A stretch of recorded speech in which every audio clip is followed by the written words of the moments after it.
Okay. Go ahead. You're on Zoom. That's why you're not on Zoom still. Wow. It's not like you just told me this.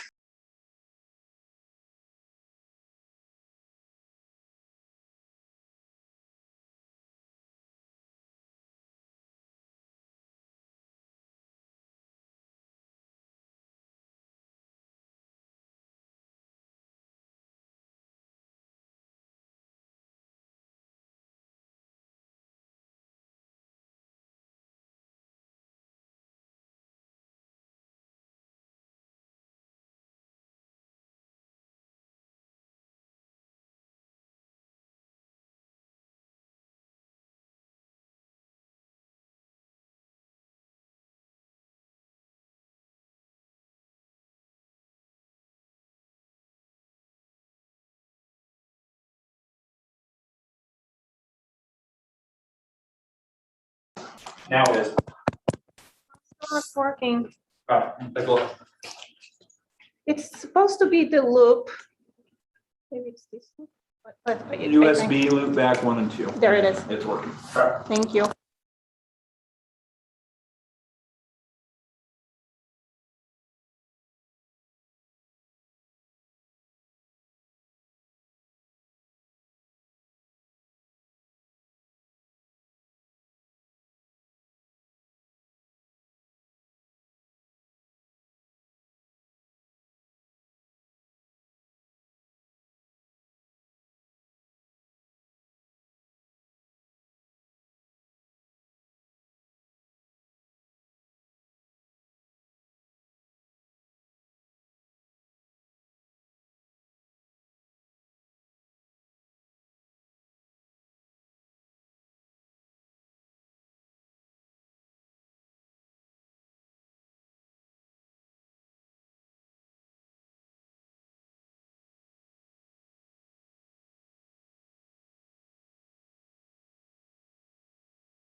Hi, panelists. Start. How's it going? Pretty good. I don't see you in at all. Well, I guess I gotta join. Here we go again. Mara, we are recording. Thank you. All right, thank you, and welcome, everyone. This is the city of Cottonwood Heights. It's Tuesday, November 16th, 2021. This is our city's work session for the second meeting in November. I need to excuse Councilmember Michael and Councilmember Bruce. Councilmember Michael may be joining us, but I think she's traveling, so will be left to the remainder of the council to handle our discussion tonight. No business later on. First item will be to review our business meeting agenda. And before we do that, just a reminder that tonight at 6:30 is our Board of Canvassers, where we'll canvass the election results of this most recent election. We'll do that at 6:30, and hopefully we have those who are elected there with us. If not, we'll sure catch up with them later. But anyway, so 6:30 we have a Board of Canvassers, and after that we'll have our business meeting, which begins with citizen comments, followed by 2, maybe 1 public hearings. Mike Johnson will tell us about 4.1 and 4.2, which are the public hearings on Rocket Club Drive at the Canyon Center. I can. They are the first staff report item. Do you want to talk about them in Oh, just a we can minute? talk about them then too. Yeah. All right, we'll come back and talk about those. That's correct. All right. After those public hearings on those permit parking petitions, we only have 1, 2, 3, 4, 5, 6, about 7 or 8 action items. The first action item tonight in our business meeting will be consideration of Ordinance 371, adopting our parks, trails, and open space master plan element of the general plan. Mike, you want to introduce that right now? Yeah, we've talked about this a few times. You remember the last public hearing in here, there was some concern over a trail alignment, which we amended. The little Cottonwood Creek Trail and put it along the public rights of way on Danish and Creek Road. The rest of the plan has remained unchanged, and we took that amendment back through the Planning Commission and Open Space Committee, and both bodies were supportive of the changes, so we're ready to take action on it and move it forward. Okay, any questions to Mike on that? I thank you very much for that. I think the sentiment was quite strong, and I appreciate what you did there. Yeah. Thank you. That was a good compromise. It was. Item 5.2 is resolution 56, approving entry into consult agreement with TO Engineers regarding our stormwater system services. Matt, do you want to? Yeah, Mayor and Council, this is, if you'll recall, through the budget process and through the Recovery Act money, this was part of that money. This is the first phase of our investigation of our stormwater system.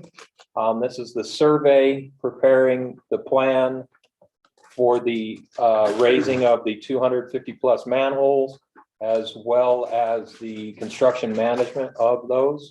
So this contract will get us the survey of the entire system, which is to be used for our stormwater modeling, and we'll use that to upgrade our master plan and those numbers. So this is the first phase of that, the So is this a- investigative phase. Is this a lump sum amount or? This is a lump sum amount, correct? It should be, I believe. You know what the It's amount is? 175, I believe. Yeah, I know. $175. 70, yeah, $175, man, with a few zeros added to the end of Oh, it. okay. No, I just wanted to And approximate. that basically covers the rest of our known buried manholes. What that does, this is, a majority of this contract is the survey of the entire system. Okay. And it also will map and develop a plan for uncovering the manholes as well as managing the contractor for doing that. So this is the initial phase of it. This is not the actual opening of the manholes.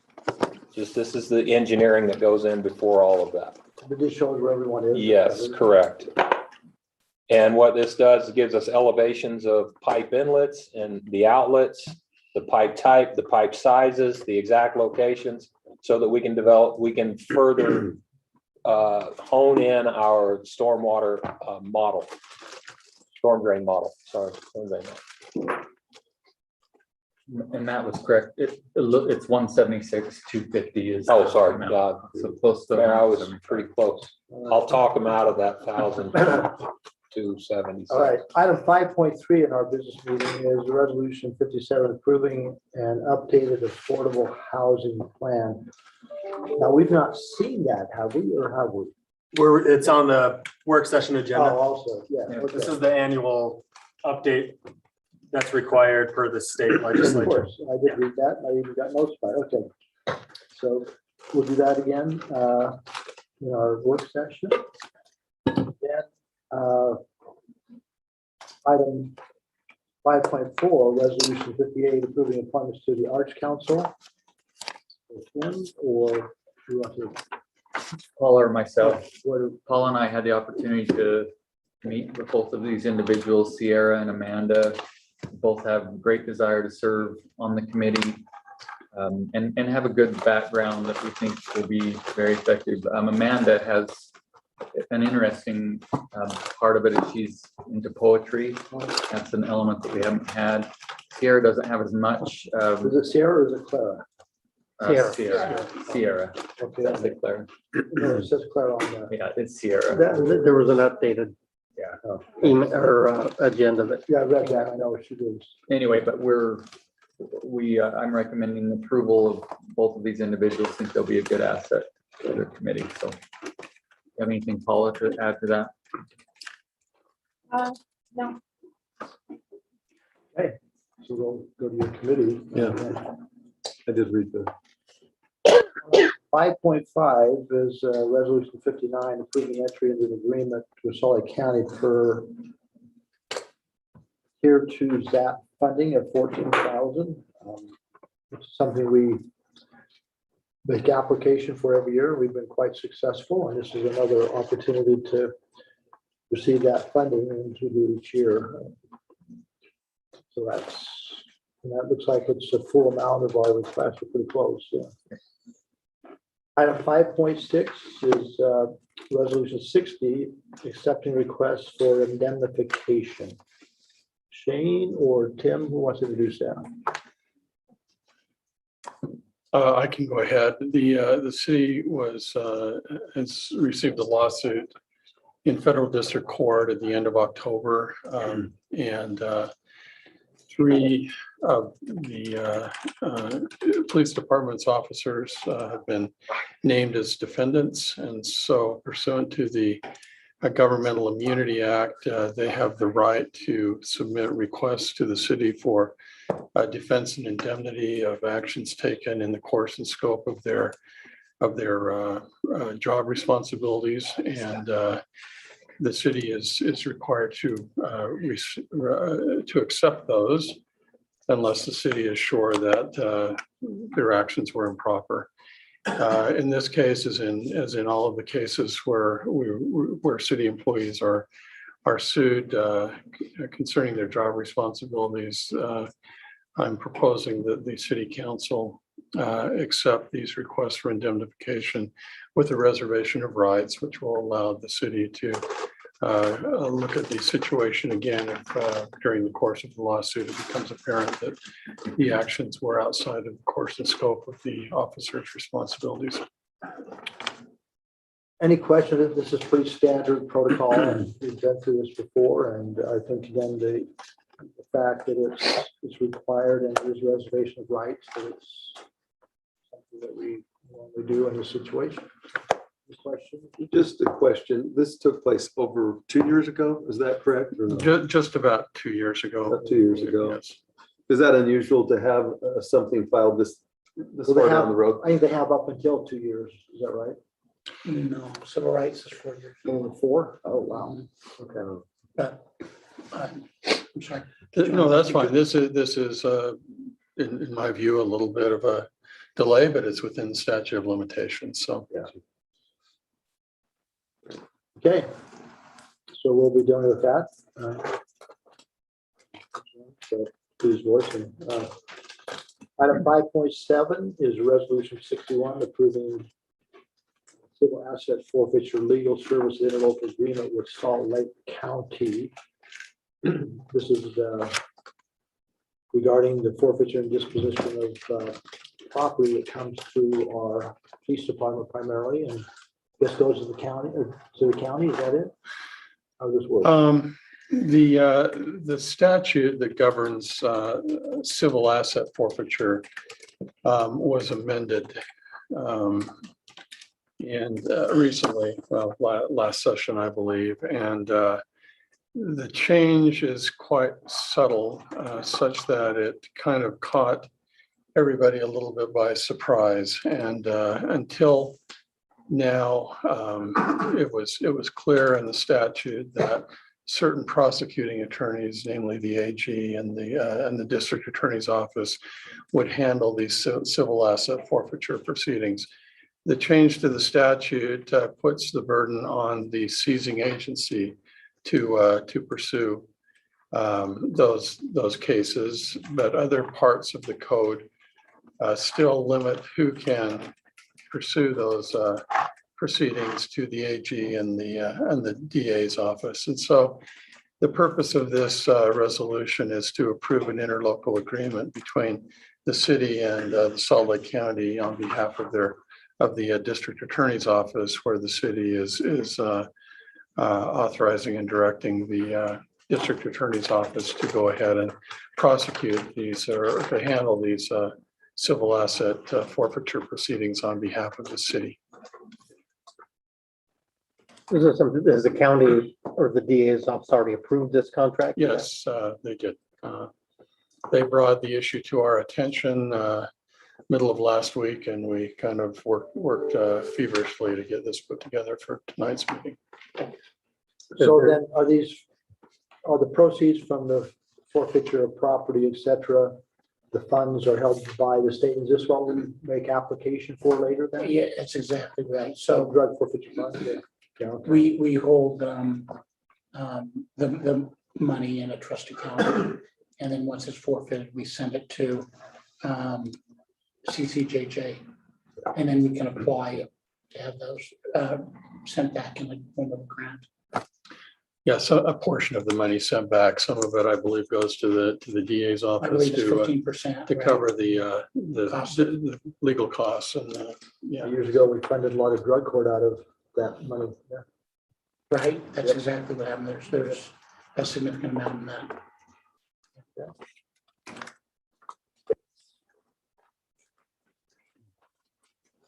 Other than that, we have the consent calendar. This is our work session minutes for November 2nd. Any questions on the Board of Canvassing or our business meeting after this meeting? Hearing none, we'll go to staff reports, and Mike, talk about the on-street parking permit petition. Thank you, Mayor.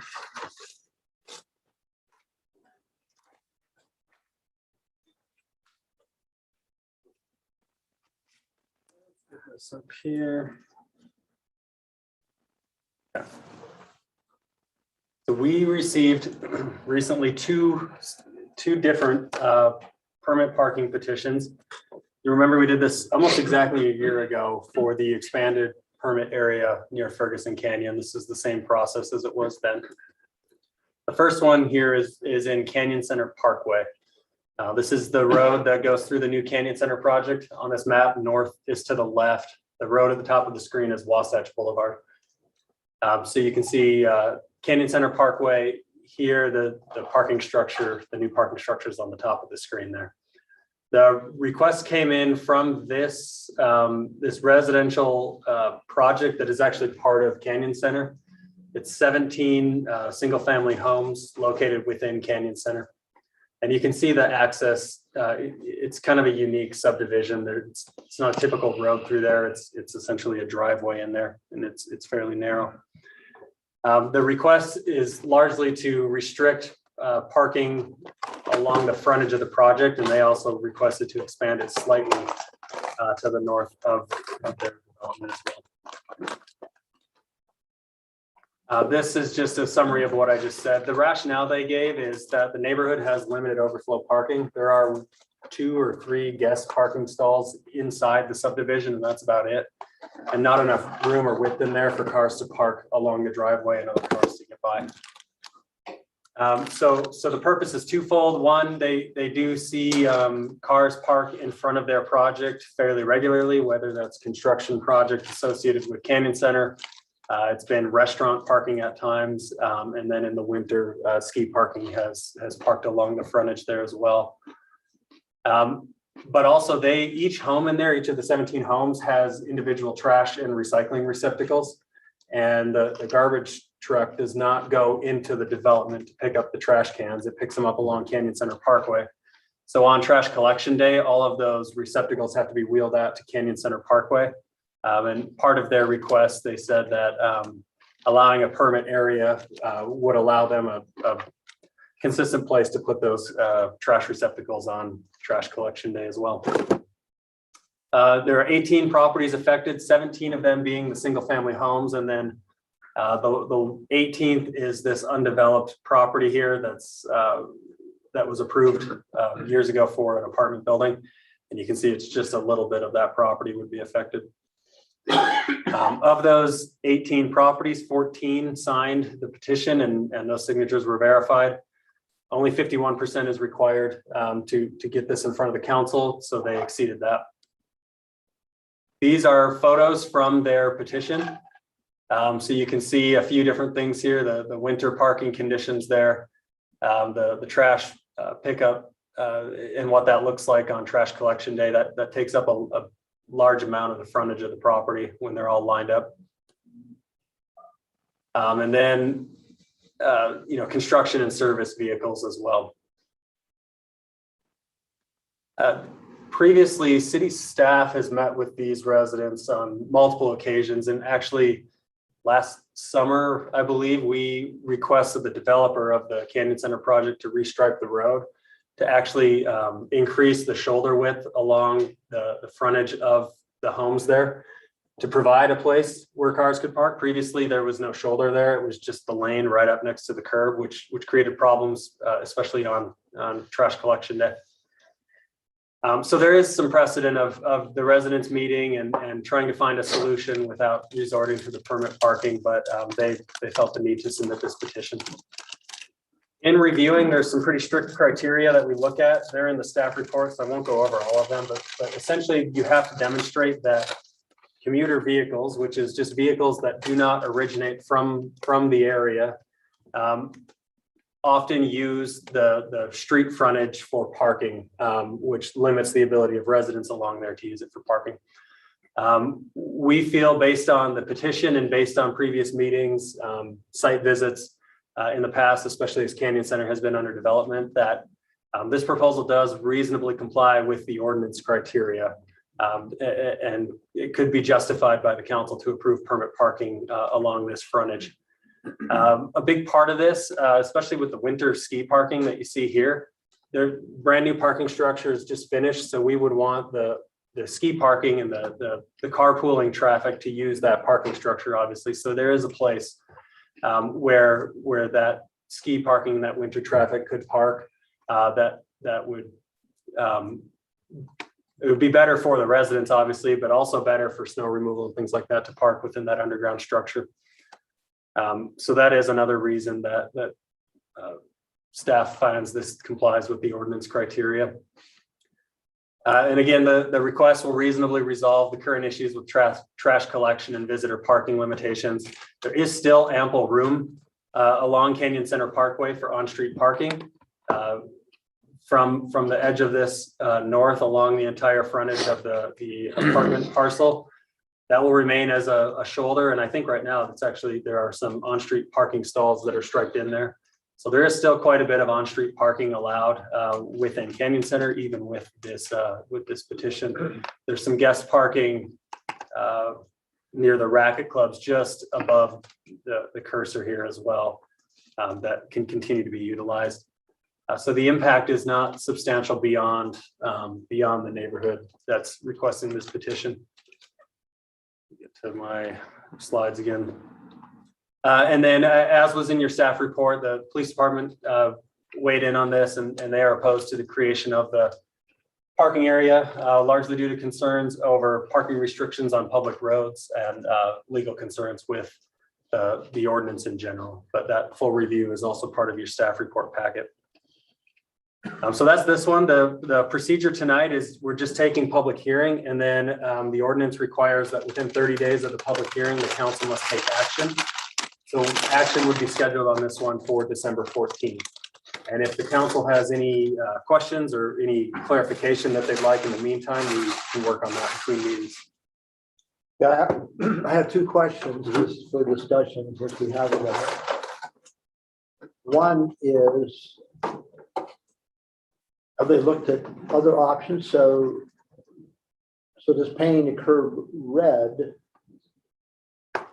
is not an option, Painting the curb red would restrict parking for everybody. but it meets the issue as far as the garbage and everything else. It would resolve that, but the other part of their request is when they have visitors or services come or deliveries, they're requesting that parking can be used for them. The other question is kind of twofold to Riley and Robbie, is from a public safety point of view, access for fire and police with, you look at those photos with all the snow traffic and stuff, is that problematic? If you look at the bottom photo where the garbage cans are, that's a fire hydrant and they can't park there anyway. That should all be red curb anyways. That really is a mood issue to me. They can put their garbage cans out there. As far as public safety and the roadway, if it's a problem during the snowstorm, they can't park there anyway, because you can't park during the snowstorm. Whether you're a resident, a visitor, or a patron, have a permit, you can't park there anyway. And if it's a safety concern, because for fire or police getting in and out, then giving a permit to your friend does not change that. If it's a safety concern, it's a safety concern all the time for everyone. And then we should do exactly what you said, and that's red curb the entire area. Keep in mind though, this area too has evolved in the last few years with new businesses who. Well, it's gonna get worse, it's gonna get worse, not better. Yeah. And So- so you get the apartment complex in there, People who every visit, visitor is gonna want to be parking on that road, so. He's right, the red curb's really it's a safety thing, that's what it. I know there's also a bike lane there. Isn't that illegal to park on that? The bike lane is on this side here. Just on the. And east actually, side? since the restriping happened, this side has been red curved. So the entire east side, there's no shoulder there. There's no parking allowed on that side. The only shoulder and parking area is on this side, and there's no bike lane there. Gotcha. Okay, thank you. I know we actually addressed that, yes, you can park in the bike lane. It's a shared space. It's not exclusive to one of that. That was brought up a couple That of years came up ago. on in council meeting. 23rd and on Bengal. On Bengal, yeah. I mean, these ones are challenging for me because the public road is a public road. At the same time, there are some instances where restricted parking makes sense. And I mean, for complete disclosure, I happen to live in one that there's no parking during school hours and school days because of where my house is located close to the high school. And that goes for a certain distance from the high school to mitigate that for the neighborhood. I'm not, I mean, my first initial reaction was, well, yeah, just red curb, but I didn't know that the entire east side of that road had been red curbed. I also was a little surprised. These all have addresses on Canyon Center Parkway. Yes. Okay. I mean, we're dealing with this with the trash collection and units that are having their trash collected by Whitford that don't meet the criteria for their intention. With these addresses being all on there, they could, or, you know, they can. But part of that goes back to planning departments. So I guess I'm kind of talking to you as we go and we plan either multi-units or PUDs or ones that are dense like this. Because the real solution was you should have planned for places for people to visit you. Yeah. And to park. You said there was like 2 or 3 or something like that. There's, yeah, you can see there's a few dead ends in the back that are I mean, that's parking. this is past that point, obviously, but those are the types of things. And again, when and the reason we're talking with Whitford planning departments is make sure you're telling the people so that when they buy a new place in a dense PUD, that Whitford's not going to go down those streets. They're not tasked to do that, that they need to supply their own garbage collection if they're in a certain type of locations. This is a similar kind of a thing where if that's going on, whether if it's a code thing or a design thing or a conditional use thing, parking on site needs to be handled because it really gets to the same thing with other rentals in regular neighborhoods, you know, single family neighborhoods. Let me rephrase that. One of the criteria was that to qualify, even to get to the hearing and to the council, is that the parking issue has to be non-local parking is the issue. Right. Like Ferguson Canyon and like by the rec center, the outdoor pool, or your neighborhood's a school kid, they come in for that time. Ferguson, they come in to go to Ferguson Canyon. Rec, they come in and they take away from the residents. So Mike, that's what they're saying is happening here, is that it's Yeah, so skiers, commuter skiers. traffic, so it's skiers, you know, winter days when it's snowing, you can't park there, but there are winter days when it's, you know, the roads are clear, but you're still getting that congestion. Construction vehicles, which I understand is temporary, but they'll be there for a while because there's a lot of construction left here. And then, you know, at least what we've seen, and I don't know that it's extended all the way down here, but the restaurant here gets fairly busy in the evenings, and we've seen some of that parking spill over onto this road as well.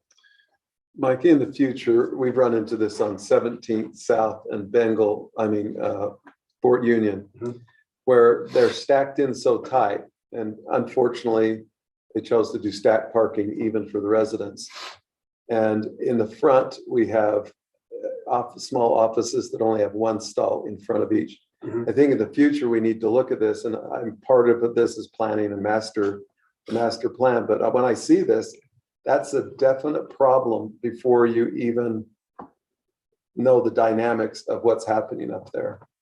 And I think we need to really put that in our master plan and say, you will have visitors when you live you somewhere. need a master plan or the development plan. Like Well, the ordinance that guides The ordinance, the development. guy, yeah, because we're getting a lot of people that are saying, well, you can park in the case of the 17th East and Fort Union Boulevard, there's no place to park for their, you know, for those. And we're running into this here too, because but somebody said, well, the church across the street made some kind of a concession that they could park across the street. I don't know what that. Well, before we talk about this more, Yeah. are we talking about Racket Club Drive also? Yeah. That's the next one. Let's talk about that one now, Okay. and we can talk about. That is a good point, though. In the mixed use ordinance right now, housing is a permitted use, and a house requires 2 parking stalls. So that could be a policy change to look at when you have mixed use residential projects. You know, maybe 2 parking stalls isn't quite enough given Right. the density and how we see the development patterns here. Just looking forward, I'm saying, I know this is what we're looking at. Yeah. So I will go over the other one quick, but note, and I've got an update at the end. This was amended. I received an amended petition just earlier today. So this, and it's expanded quite a bit. So we will essentially have to treat this as a brand new petition and re-review this. So I'll give you my overview of the petition as it was, but this has changed. My concern with that is that it says we have to respond or take a position within 30 days. Yes, however, the applicant stated he is aware that we will need a new public hearing. On the second one, yeah. Yes, But the first one, we have to do something within 30 days. this one's complete and has not changed and will need to be voted on at the next meeting. So Mike, the question will be, and I think you're prepared to answer this. Are we going to have the public hearing on the second one tonight? Yeah. Or not? That's up to the council. It's been noticed. Notices went out 10 days ago, so word is out there. I hope that the people affected by this are aware that the petition changed. So the council, you could continue the public hearing based on the change. Or I suppose we could vote So if next you time to continue the continue. public hearing, then it's 30 days after that. Yeah, it's a good procedural question because it has Because changed. I'm feeling a crunch on this, even this first one, that you have this information from you, we take public hearing, and automatically it's a vote in our next meeting without further discussion. Yeah, well, and honestly, yeah, that 30 days is probably too short. We need to probably amend that. Yeah. Would be my guess is that, because, But we, I mean, there's some urgency built into the code, which I understand, certainly from the resident standpoint. At the same time, we have to be able to take enough time to actually make sure we're making the right decision. So what I would suggest, and I don't know, Shane, if you're comfortable with this, is where the applicant has submitted an amended application that we received today. We've noticed this hearing for tonight, but because of that amended application, I think we would let the public know that this will be rescheduled and tonight will not be a public hearing on that one. We can It'll do be that. rescheduled. That's what I would And we'll suggest. fully renotice, change everything, do a new review. We'll treat it like a new submittal. Does this problem go up exponentially with the ski season or not? Is it pretty constant throughout the year? yes. I think it is within Canyon Center. Certainly, there's more traffic in ski season. We would hope now that the parking structure is finished, that cars will Yeah, utilize that. that's part of the challenge here. We'd is really how do we like get them these to. people Into use there, the parking structure, because Racket Club Drive, for 30 years, that's been a parking Yeah. for skiers or other people who just want to carpool to a canyon. Yeah. Before we even had park rides. So, oh, go Can ahead. can we put up some signage along there directing people to the parking structure? Yeah, we can, and I think we should do that and notify in the newsletter and Public get the parking word out. available on the north Yeah. end of the. I believe they're not charging for that parking this year again either, so Right. it'll be free again. Is that more for the weekends or throughout the week? That's, it depends. There's more on the weekends, but there is public parking all the time. And it's empty a lot right now, so we want people using that.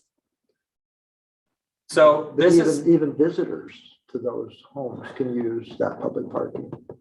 it's public. It's Yeah. technically for canyon recreation. Technically, or Well, I think by, That's what the development agreement says. It's supposed to be so for, people visiting those Visiting the homes canyons. should not be using it. You can't enforce that though, but. yeah, it's I was hard gonna to say, prove I and know. enforce, but Okay, so it's not something we throw out there as far as deliberation that you have additional parking across the street.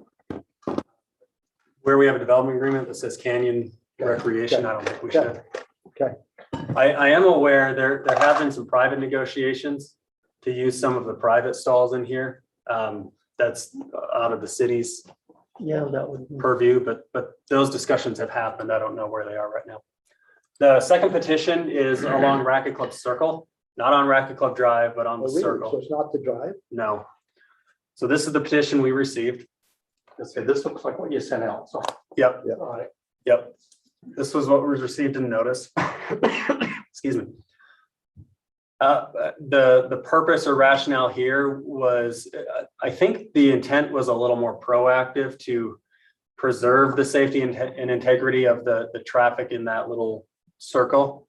8 properties are affected, all 8 signs, so 100% signatures, which is why it's in front of the council. And that's an anticipation. of Right, future. so you'll see here, staff had some concerns with this one. The 2 photos that were submitted are both along Racket Club Drive, not within the circle. That's been that way for. That's known, that's a known condition. So the findings here, the petition meets the criteria to schedule a public hearing, but it does not, in staff's opinion, reasonably comply with the ordinance, where you have to have an existing condition of non-local traffic parking on the street in the petition area. We have not seen that or heard that within Racket Club Circle throughout the Canyon Center development. So we feel that it fails to demonstrate that existing issue with commuter vehicles within the circle. But you're having a revised application. So yes, the update that we just received today has now included the homes all the way up to Alpha Coffee on the west side of Racket Club Drive and the circle. So it's been expanded. We have not reviewed the signatures or validated that yet. So this is what we will reconsider and schedule as a new public hearing.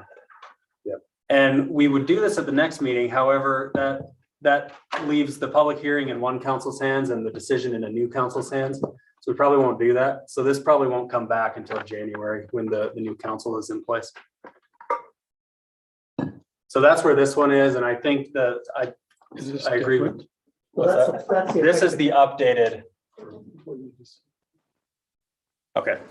So what we would recommend per Tim's suggestion is just continuing this because it hasn't changed and not holding the hearing. The tonight. applicant understands that's likely. Yes, yes. I don't think that'll be a surprise to them. So and I don't even know if I would hold the public hearing. We would just say That's what I'm saying. the application's been revised. We're gonna reschedule this public hearing. And it will be further noticed to all the residents. We could at least give an explanation as to why. Yeah, and the rationale this being, thing is- it's a brand new scope. We just got it today and need time to review it. Mike, another question on a 30-day clause, which I agree with Scott is really quick. When how our meetings are set up. If it's denied after 30 days, how soon can they submit a modified or different petition on the same basic area? Good question. Let's see.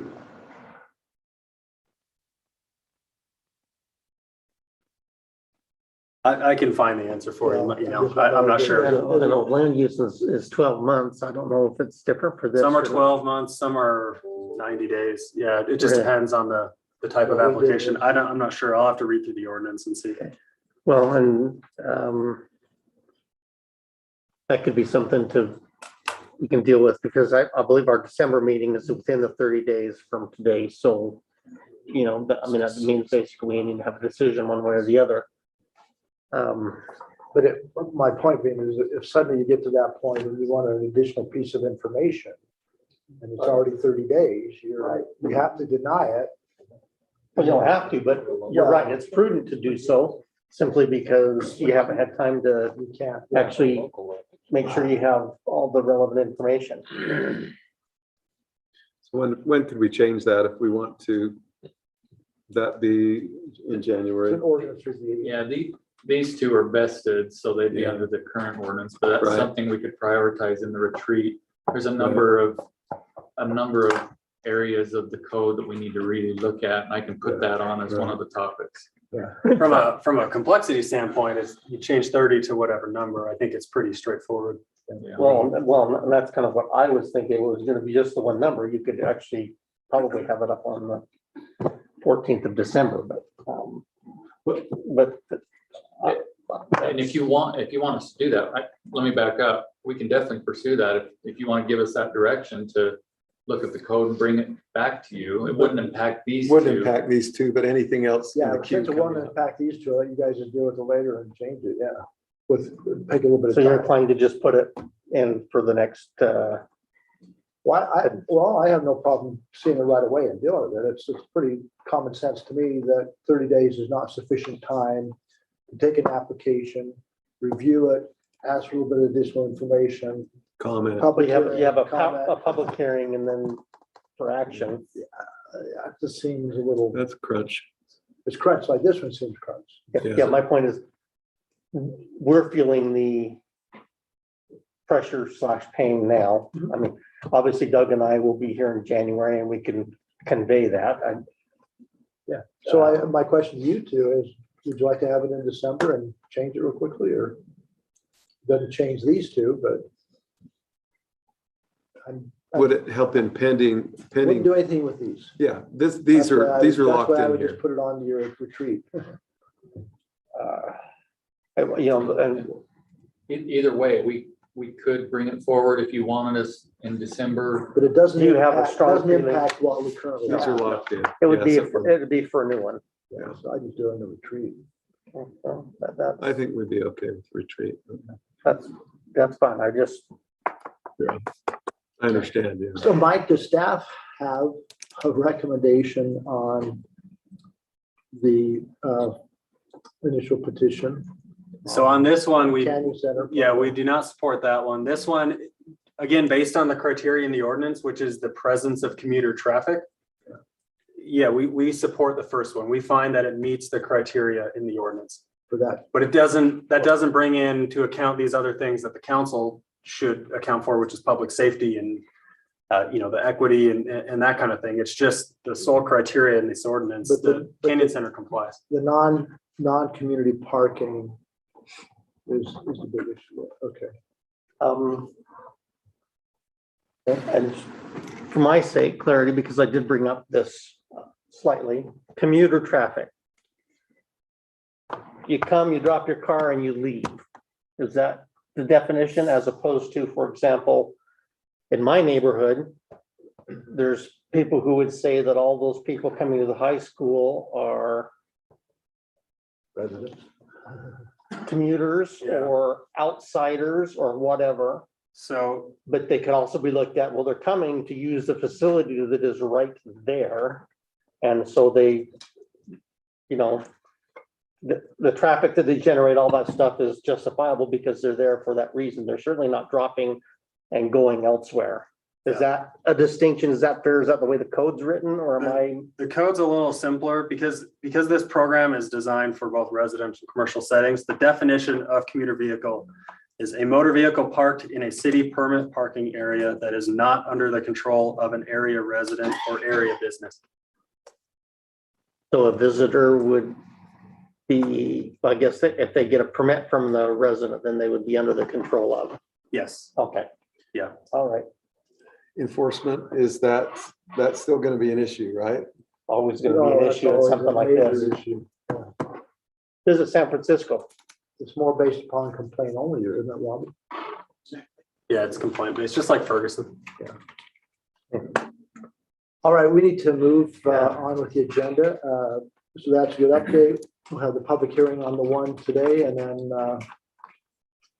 we'll consider in our December meeting, we'll have it probably definitely on the action item because of 30 days, and we will have it on the review as well to make sure that we're having any final questions. All right, item B, building code sprinkler requirements.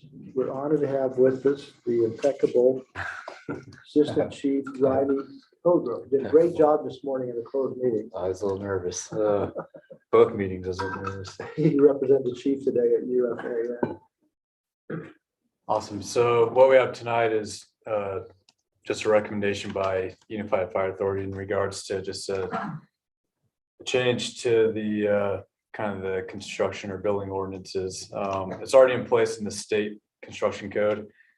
We've been asked to look at it for Cottonwood Heights and honestly in a lot of other areas within the county that we feel this would be a very beneficial ordinance for our cities and municipalities to consider. I mean, basically it's requiring sprinklers and structures that are 10,000 feet or greater. And And for us, a lot of the reason is these tend to present some unique challenges if they do have a fire in them. Good example, about 2 or 3 years ago, we had that fire in Holiday right off of 215, where it was all the above. It was access issues, limited water supply, no sprinklers, a significant size structure. And the fire burned probably unnoticed for several hours before someone finally saw it, called 911. At that point, the home was well involved, and a structure that big is really difficult for crews to get the upper hand on it and do so safely. So this really provides a opportunity for the system itself to catch most of these fires before we can get there, before they become a big problem. So there's a couple different criteria that homes would be required to have sprinklers based off the construction code adopted. A lot of those involve the urban interface. So if you're in a home within the urban interface designated by Utah's interface code, if the home is in an area where there's a limited water distribution system, access challenges, especially with grade. And in this case, we're looking at specifically the home exceeds that 10,000 square feet, or over here it says the total floor area of all floor levels within the exterior walls of the dwelling unit is double the average of the total floor area of all floor levels of unsprinklered homes in a subdivision. So if you have other homes in there, this unit's double the size of other homes in that subdivision, they would also want to require sprinklers.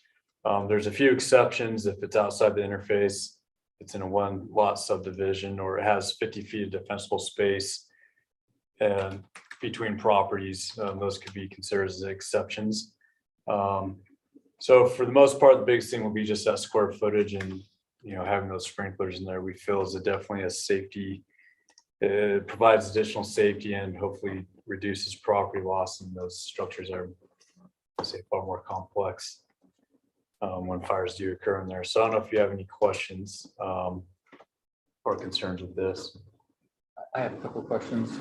Go ahead. If you don't mind. Yeah. So with the, I guess, a couple of questions. One, there's probably quite a bit of pushback that would occur from developers on this. Am I Yeah, I'd correct? imagine. I think that's probably why it hasn't been adopted far and wide.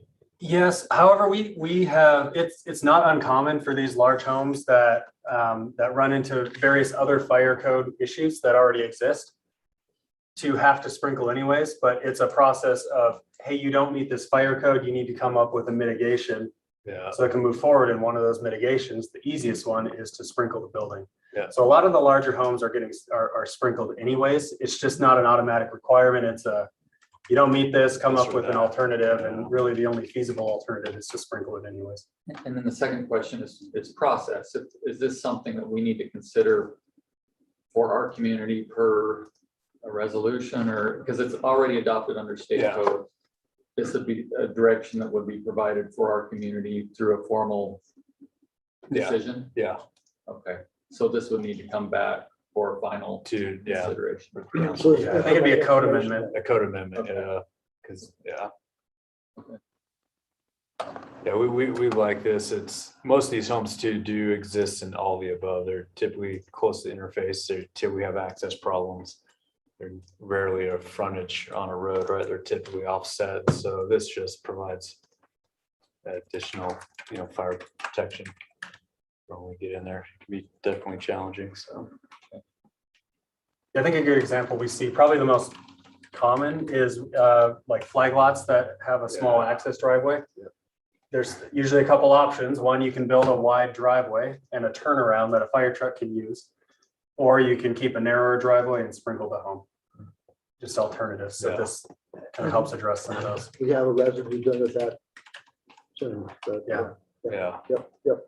So like I said, we'll be making this recommendation to other areas as well, but we felt it's a great move, so. Okay, good information. Thank you. So we'll probably schedule this on the December 14th meeting. Big action. It looks like it's, it's that is this procedure, Okay. Okay, item C, letters of intent for state surface transportation project funding. Matt and Mike, I guess your tag team is. Well, I Mike think can it's gonna be take Matt it. heavy. All right, well, I'll take it. Thank you. Mayor and Council, if you'll recall through a council communication back in September, we submitted 4 projects that we submitted a letter of intent for 4 projects in the city and for the TIP funding, the Transportation Improvement Funding Program. The TIP involves a myriad of other funding sources in that. There's the surface transportation projects. There's the CMAC projects. There's a few different types of funding in the TIP, the Transportation Improvement Program. So what we did is we submitted 4 projects. We asked the council and we didn't receive any other feedback. So we went forward with the 4 projects and submitting those. I'm trying to find the screen I want to share with you. And in doing so, there we go. In doing so, those projects were accepted as part of the letters of intent. Doesn't mean they were accepted as a project and received funding. It just says, yes, they're legitimate projects. So the next step in this whole process is to now submit what they call the concept report, which is where we put together a drawing and some cost estimations, and we submit those to Wasatch Front Regional Council. And then they will make decisions as a group as to which projects they are willing to fund. This is federal funded money. It's, like I said, through the Transportation Improvement Program. And our match on any project, if we were to receive it, is 6.77% of the project cost, plus any environmental work that we would need to do ahead of the project. So what staff is recommending as we go forward, it would be nice if we could submit all of these projects and see what happens, but there is a little strategy behind it. I mean, you don't want to throw everything against the wall and see what sticks. You do actually want to kind of approach it as a strategical process. So staff has looked at the 4 projects we submitted, and we have feel like, and this is why we're here with you as a council, we feel like we would like to submit 2 of those projects of the 4. If you'll recall, all right, it doesn't change. Was Highland Drive and Fort Wayne one of them? Yeah, I gotta reshare again. So share, sorry, this is, where's I'll get there, I promise. What's the other high priority? What's the city council meeting? It's this one. This one. The 17th east on this Okay. as well. Let me share, okay. Okay, so if you'll remember, these were the potential projects that we did submit for. There was Fort Union Boulevard operations, STP program. There was a sidewalk trail project. If we've talked about it a little bit here tonight already, the 2 townhomes that are there on Fort Union, there is a trail in front of both of those where we're starting to develop a concept of a trail on Fort Union. And there was a part of that was to do a connection with those. And then there was one that we've kind of dropped. It was widening here at Fort Union at the intersection and looking at a possibility of adding a 3rd lane there by the money store. Gosh, I can't think of anything about Check City. Thank you.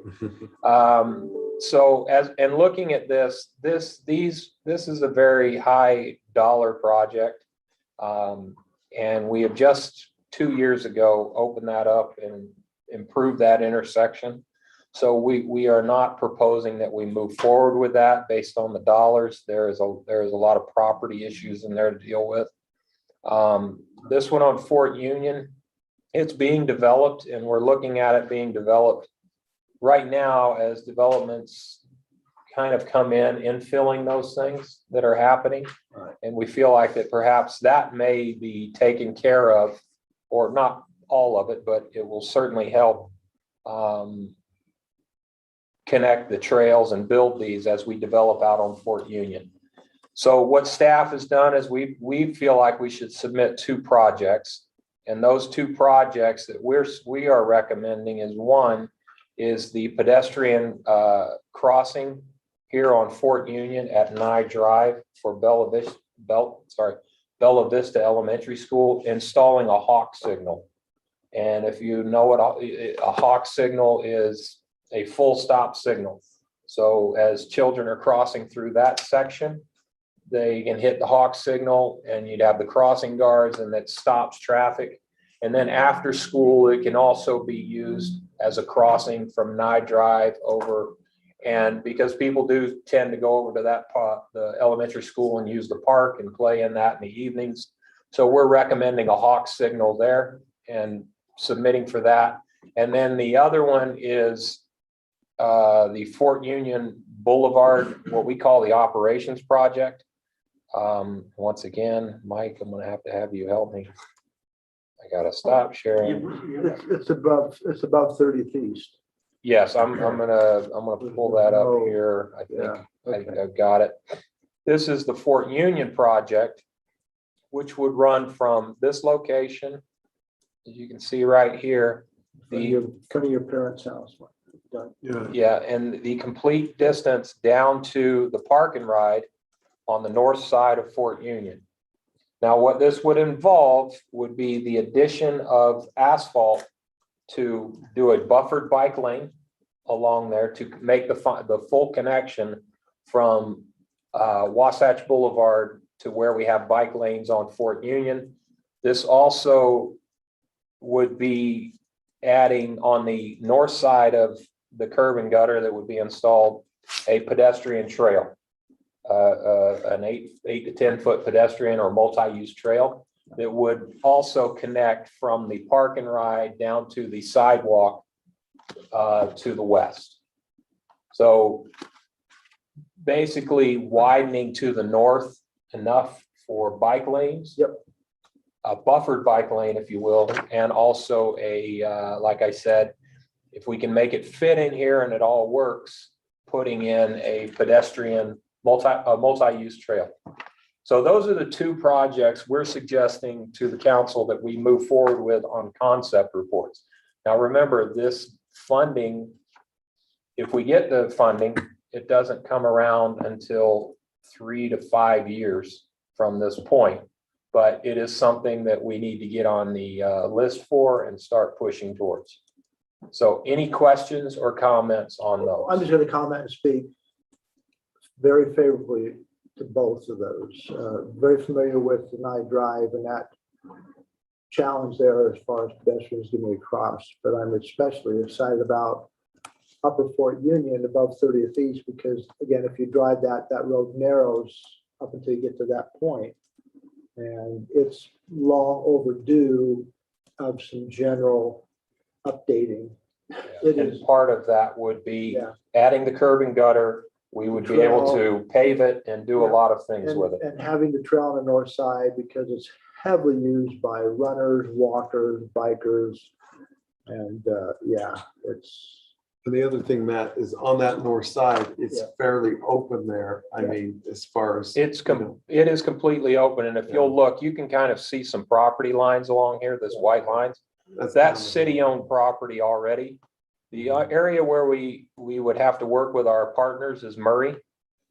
They actually own this land right in here, but they worked with us on this park and ride and this sidewalk. So there is a little stretch there that we would work with them on. I'm not seeing that as a challenge. I mean, I won't say not a challenge. I'm not seeing that as an impediment to something like this. There are no homes on the north side. I think It's that's city a owned. great direction. So- I bet you I've had numerous comments from Pine Valley area up there about when are we gonna do something there? And I know we did the park and ride, that was positive. The trail up above that, now doing this little portion is. Yeah, and if you'll remember, we just connected this piece right here, what we call the porcupine section. because it's just across the street, but we've connected that to the parking lot and it goes under. So this is just extending it the rest of the way to the sidewalk and extending the bike lane, a buffered bike lane. And then Nye Drive, I probably field 2 to 3 calls. Well, I would say about 3 to 5 calls a month on that crosswalk itself. Not so much during the school time because we do have crossing guards, but it is still a difficult crossing. Well, they're kind of But it's wide after, through there, yeah. so it's not a straight shot, yeah. So So Matt, But this- and you're looking to do that as a hawk rather than a hawk, the correct. RFID. No, I would look at that as a hawk. I mean, the RFBs are small. They're not, I mean, we're Well, I mean, they're talking, great, and at the They're great university, for they do go 2-row, across yeah. much wider paths, but they don't have the traffic counts that Fort Union does. So Matt, does this terminate at the 30th East? As far as how And far my west it question is, how goes? does this, or how can it connect with the big Cottonwood Canyon Trail? I'm not sure I'm following that question. I mean, Well, you're down then by the old mill. we on did the- all this, Right. Correct. you know, Well, this is all connected through here. This, we just built this, so you're up on the sidewalk through here and it crosses here and you can get down in there by going through. is there any, it doesn't go down? it No, doesn't there go is no to- connection down. That is a very steep slope coming No, off I of meant that. on 30th East, you're not, it doesn't actually go to 30th East. No, it does, no, I'm sorry. Okay, I get your question. It's right here at roughly Sagebrush Way. You can see where the properties again, we're right at this curve Right. where we are recommending we go down to this point right here and make that connection to the sidewalk. Yeah, there is a sidewalk. And the sidewalk goes all the way down. And then the sidewalk continues further all the way down to 30th.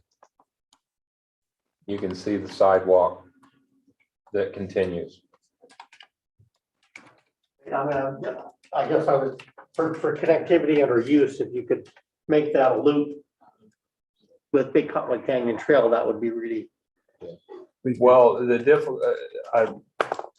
we will certainly look at it, but the only thing that we are pushing for is making the connection from Sagebrush to the Park and Ride and working that area. That'd be nice on that north side though. Oh, yeah, that is. Yeah. So those are the two projects we're And you're proposing. talking a protected, so it's like the barriers with the. A buffered bike lane doesn't, the multi-use would be off of the curb and gutter, so it's protected outside of that. A buffered bike lane is the bike lane Painted with the painted, Okay. yeah, there's a separator. Yeah. And to Doug's earlier question, the 1700 East issue, that's on a separate. That's a track. state funded, that one we should hear by this month. This is we got this is funding. more in the This future. is. Yeah, further that's down a the road. state funded tip program. This is a federal funded tip program. We've already applied for the 1700 East. We put in the applications for the 150 on that. The funds you were talking about. But I'm really excited about Fort Union and definitely understand the importance of the Nye Drive, so. Are we good? We'll push forward that way. Fantastic. Okay.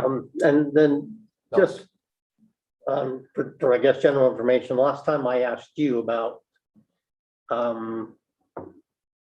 basically the failures at Highland and Fort Union, you had noted that the reduction in people waiting multiple cycles to go north or southbound to that intersection generally was down about 60% from It's reduced. pre-construction. drastically. So And there's it been a all, lot of success in the changes that were made. yes, Even though the queues are longer, often going northbound, the light is as well, and so a lot, 60% fewer people are having to wait multiple cycles Correct. to get through that intersection. that is correct. And you do have peak hours where there are times, all signals back up when you're talking about this, but we have reduced the turn times. We've reduced on the north-south as well as the east-west turn, especially the turn going east Right. off of Highland. onto Fort Union coming off the freeway. So yes, it has been successful in the operation. And we continue to monitor it and make adjustments if needed. Thanks. I actually, any further questions, comments on that? I think that's good direction and Okay, we'll send in the letters. Take care of that. I hope that comes to fruition. That's really needed. Thank you. All right, item D, housing plan update. Mr. John. Thank you. Let's open here. This is the moderate income housing progress report. This is an annual report.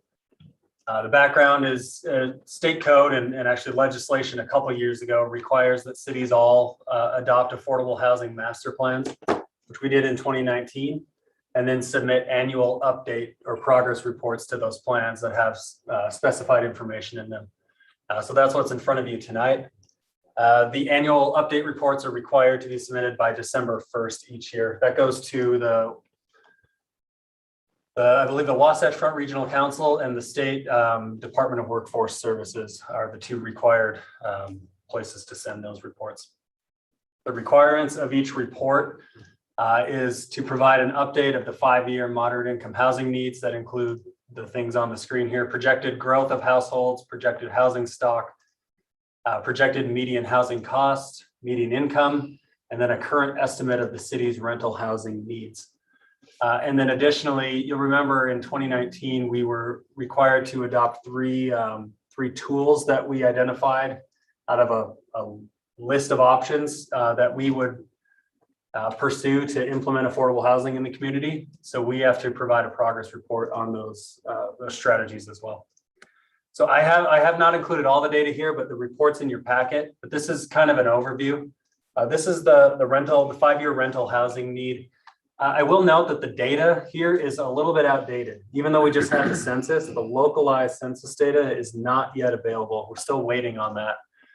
So once that comes in, this data will get even better, but every city's in the same pinch this year. We're using slightly outdated data that is not quite as ideal, but next year we'll have better data to use. So what this shows is the total number of occupied rental units in each housing affordability band, and then the total number of actual renter households, so individuals or families, whose household income falls within each band.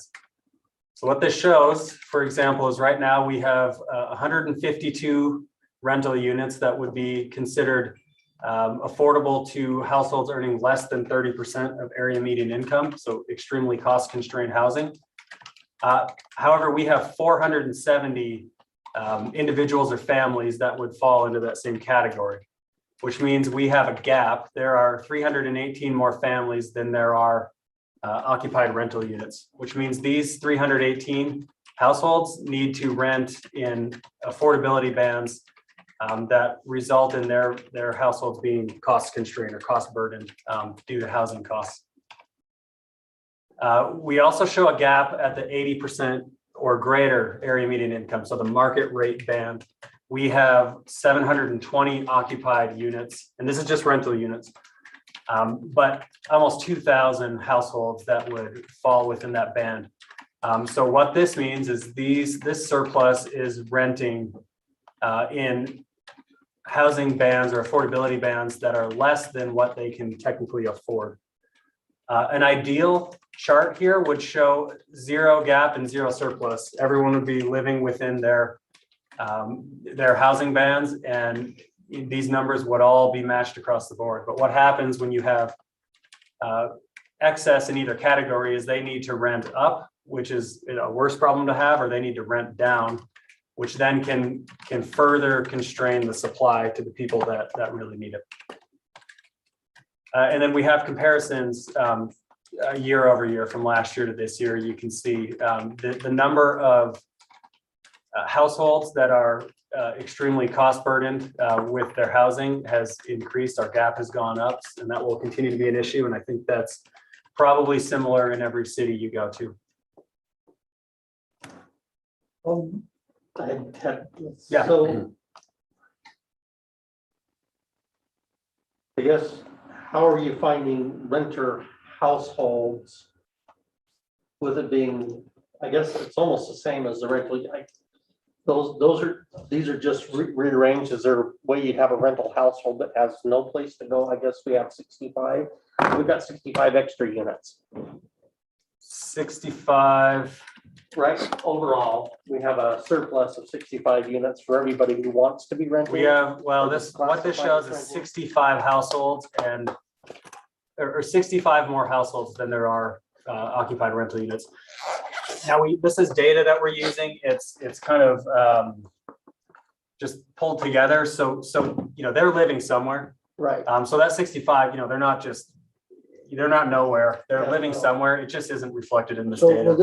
will this change substantially when you have the new census data? I don't think it'll change substantially, but it will give us a more accurate picture because we've been using the same data source for a couple of years now. Exactly. So we will update again. Next year. This will happen next year, and we anticipate actually changes to the reporting requirements of the upcoming legislative session. So this report may look different next year. Regardless, we will have better data. And what we plan to do when that local data comes out is bring that data alone back to the council just to share updated demographic and socioeconomic data from the city. This shows the growth in households. So total number of households in the city. This just picks a few different years. The 2019 ACS is what we're considering current because that's the most current data source. So middle is current basically. And then we project out five years. Again, 2019 is being used for 2021 data. And what we project is a growth of 815 households, total households in the city. What's interesting here is if you look at owner-occupied housing compared to rental, about a third of the occupied housing in the city is renter households. And that doesn't mean there's that many apartments. That just means that's how many households are being rented. So, maybe a higher number than I would have anticipated. Over a third of the households in the city are rental households. Average household size is, per this data, slowly decreasing. Not substantially, but whether that's owner or renter households, it is decreasing. Owner household size decreasing slightly at a slightly higher rate. Which means we're just getting older. I think it has to do with an aging population, and what's not clearly reflected in the rental needs is the housing. Owner-occupied housing costs continue to go up, and affordable owner-occupied housing is becoming a challenge because of the cost of housing and the median income needed to be able to afford a house. Really all over the place, but Cottonwood Heights is valuable real estate, so that could be a factor there. Unrelated but interesting comparison would be looking at that household size and the demographics as we look at our school system and how they regeneration. Right. And then this is small information, but this is the other two things. This is median monthly housing costs and then projected median income. You can see right now the median housing costs for owner-occupied units relatively stable. And that makes sense. If you're locked into a long-term mortgage, your housing cost is not going to change drastically year to year. What we see in the rental housing, though, is it's increasing at a higher rate. So rental prices are a little more volatile. So how relevant is this data? Not relevant, but how up to date is this data? 2019 ACS Because data. I would assume it's changed dramatically in the last Yeah, and this has probably gone up even more. My son is in the commercial, not commercial, but not residential, but large apartment complexes throughout the state, and it's crazy Yeah. as far as what they're having to charge and the demand. Yes, and remember, this is median. So this is the middle of the road housing costs. Half are higher than this, half are less. And then the projected median income. So right now, according to the data we have, the median household income overall is $93,000. You see the split. The owner occupied median income's substantially higher than the renter occupied income. And that gap is projected to continue to increase. This will also be updated when we get census data in. All of this data is being used and the census data will be incorporated, but as we prepare our general plan and the housing element and plan out into the future how to accommodate this and what this means, that will all be analyzed in the general plan. And then very quickly, the strategies, just an update. These are not new strategies. These are the ones we identified 2 years ago. And just reporting on those. The first strategy was to allow for higher density or moderate income residential development in commercial or mixed use zones. We chose this one because our mixed use zone right now does allow residential density up to 35 units to the acre. The second strategy was to implement zoning incentives for low to moderate income housing units. I think this one, we've made substantial progress with our 2 PDD projects by actually entitling and approving 63 deed restricted perpetual affordable housing units in the city. 20 of those are affordable and required to be affordable to households earning 50% or less of area median income. And then the gravel pit is 80%. And then utilizing a moderate income housing set aside from community reinvestment areas. We continue to pursue this and those require a minimum 10% set aside for affordable housing, which would help us achieve this goal. One that was not originally included that we have added now because every city has had to is allowing for accessory dwelling units.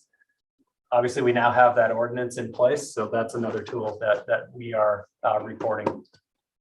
That's it. That's what the report contains. That's what it's required to do. And again, we'll update the council when census data comes out. And we will go into what this means and what we need to do to accommodate this from a city and a policy standpoint in the general plan. Please. So I was in the Legislative Policy Committee meeting this week that you'll get the report from my communications, but this is a really big issue for you, probably the cities and towns. There are some communities that are not reporting like they should, and it's causing a lot of challenge, and state legislatures really honed in on this. So it's just very important that we have this submitted by December 1st, and we've always been on time. And that's appreciated with staff. No, it is appreciated. And it's been an issue for a couple of years. I think we've felt the pressure every time we've looked at developments and stuff. So affordable housing, it's almost a crisis. And if you just have to drive along the corridor, I-15, and when you see apartment complexes everywhere, and especially Salt Lake is really focused on it. So I appreciate the efforts and us being sensitive and looking for ways to do our part and still be sensitive to the community and the quality of life that's here. So, I mean, there's certainly a desire for single family neighborhoods to preserve that, but there's also a desire to have, others, your kids or family members be able to live by you as well. It's a balance. So we create that balance by trying to have good planning and good review and good. This will be a major topic when we bring a draft general plan forward for public input and council discussion. Yep, it should be a balancing act. But all right, thank you, Mike. Okay, we only have just a couple minutes. We'll need to adjourn and do our canvas at 6:30. But I want to bring to your attention some calendar items that are coming up in the foyer of City Hall right now. We have the Brighton High School Full Circle that's presented by our Historic Committee. It's an exhibit for people that are old enough to Brighton, like Doug, but it's good in your honor. Yeah, the Arts Council Gingerbread Contest. Reminder that City Hall will be closed on the 25th and 26th for Thanksgiving. What's not on here is Thanksgiving morning. There is a community Thanksgiving 5K run at the rec center, and Riley, I think you're going to run it, aren't you? I'll be there. It's my kind of thing. But anyway, it's a 5K, and usually have 1,500 to 2,000 runners. It's a great event. It's been going on for about 35 years. Anyone who beats the mayor gets a special medal, and this, I assure you, will be my last year of 35 years straight doing it, so it'll be fun. We have holiday decorating contest, December 9th. The tree lighting, which is always special, on November 29th at 6 p.m. I think that we have a change. We're not doing the things inside, everything's outside on the plaza. So that's a change. And large crowds. And a virtual visit with Sanda, November 29th through the 30th. which Encourage also- people to sign up for that. It was really fun, like we did last year with. Anyway, some great activities, and I think sometimes we don't give enough credit to staff and for keeping these things going and organized, but a lot of great events, so. Bring those to your attention. Okay, any other final comments before we adjourn for the 6:30 canvas meeting? We'll do that in the council chambers. Entertain a motion to adjourn. Let's see if Doug knows how. Scott, you're so good at it. I'd love you. I move that we adjourn and reconvene our canvassing meeting. It's been motioned that we adjourn to our canvas meeting. I would second that. It's been moved in a second. All in favor, say aye. I Aye. Aye. It was unanimous. I know you're not a second. We'll reconvene at 6:30 and. We're gonna be busy later. That's Cassie, not- how are you? That was not as difficult as the other.